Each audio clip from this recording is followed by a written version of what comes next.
It's another convocation of the international energy sector, the 6th Nigeria International Energy Summit and the last under this outgoing government.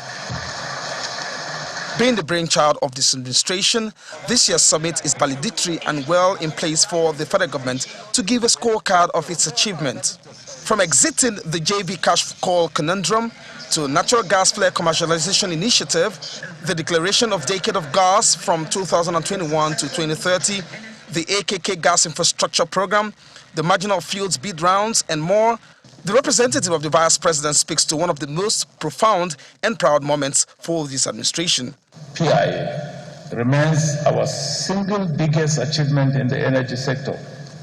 For decades, we were told that because of various vested interests, it could be near impossible to pass the bid.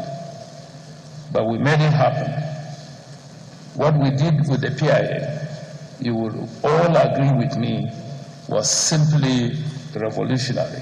The conversation is on, and as the world pursues the energy transition agenda, countries like Nigeria have a domesticated ambition in the fray.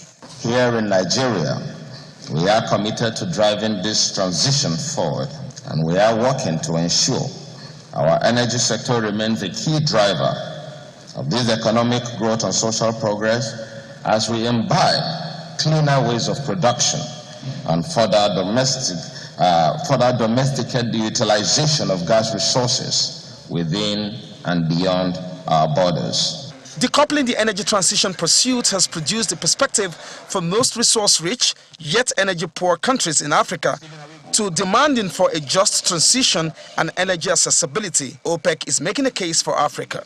This great continent, Africa, has 120 billion barrels of proven oil reserves and 18 trillion standard cubic meters of natural gas.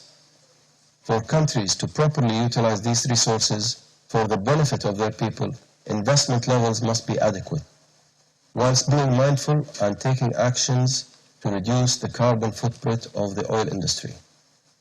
However, movements by financial institutions to limit and stringently control how money is invested into fossil fuels under environmental, social, and governance constraints impedes the realization of this potential.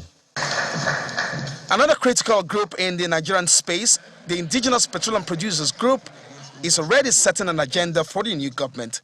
The administration's agenda for the industry should be geared towards A, improving investor confidence through effective implementation of the PIA and strengthening of regulatory institutions. B, arresting the menace of crude theft across the Niger Delta, which still lingers despite recent successes recorded by the federal government. C, harnessing the nation's hydrocarbon asset, particularly gas, to catalyze and rapidly industrialize the Nigerian economy. And C, building a broader value-creating midstream gas processing plants and downstream refineries and transforming Nigeria into product suppliers. At the close of deliberations, the conference is unanimous that countries like Nigeria will find sustainable means using technology to develop its hydrocarbon, especially gas, in meeting its energy demand and economic growth projections. Olu Phillips, Channels Television News.